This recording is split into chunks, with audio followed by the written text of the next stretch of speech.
Marvel's Phase 2 has begun. Let's talk about it.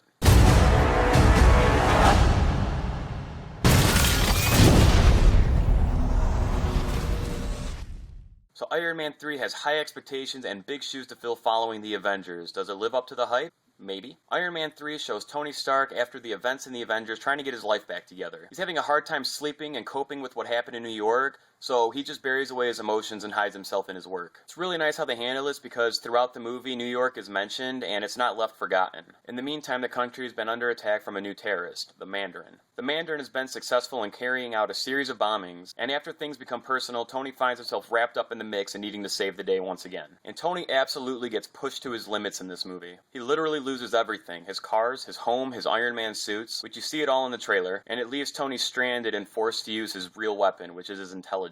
And the movie mostly focuses on Tony Stark. There's not a whole lot of Iron Man going on in the movie. And this works out because we get to see a man defeated, relying solely on his intellect to overcome obstacles, and that's what we got to see in the first Iron Man when Tony had to escape from the cave. So this movie falls solely on Robert Downey Jr.'s shoulders. And does he serve justice in the role? Yeah, I mean, he does a really good job, and that's what you would expect. And it's a really good thing because if it were anyone else in the role, I probably would have lost interest in the movie a couple of times. I'm not saying that the movie is bad, because it wasn't. But there are definitely some moments where the movie lost me, so it's good that there's a charismatic lead that I cared about and wanted to see on screen. And this is definitely the darkest of the Iron Man movies, but it still has its fair share of comedic moments. The comedy worked for the most part, but there are some really odd placed moments of comedy. Odd to the point of like Transformers 2 odd. You know, like where you have these dramatic, heroic moments, and then the scene gets shot down with a joke that seems really forced and out of place. It's almost as if Michael Bay had input in the movie and stepped in and said, nope, need some senseless comedy here and there. And does it ruin the movie? No, but it definitely does take away from it in some of the scenes. The best comedic moments involved a little kid that irritates Tony, because you don't expect him to fire back at this kid, and he does, and it's really funny. Now there's one thing in particular that happens, and it gave me one of the biggest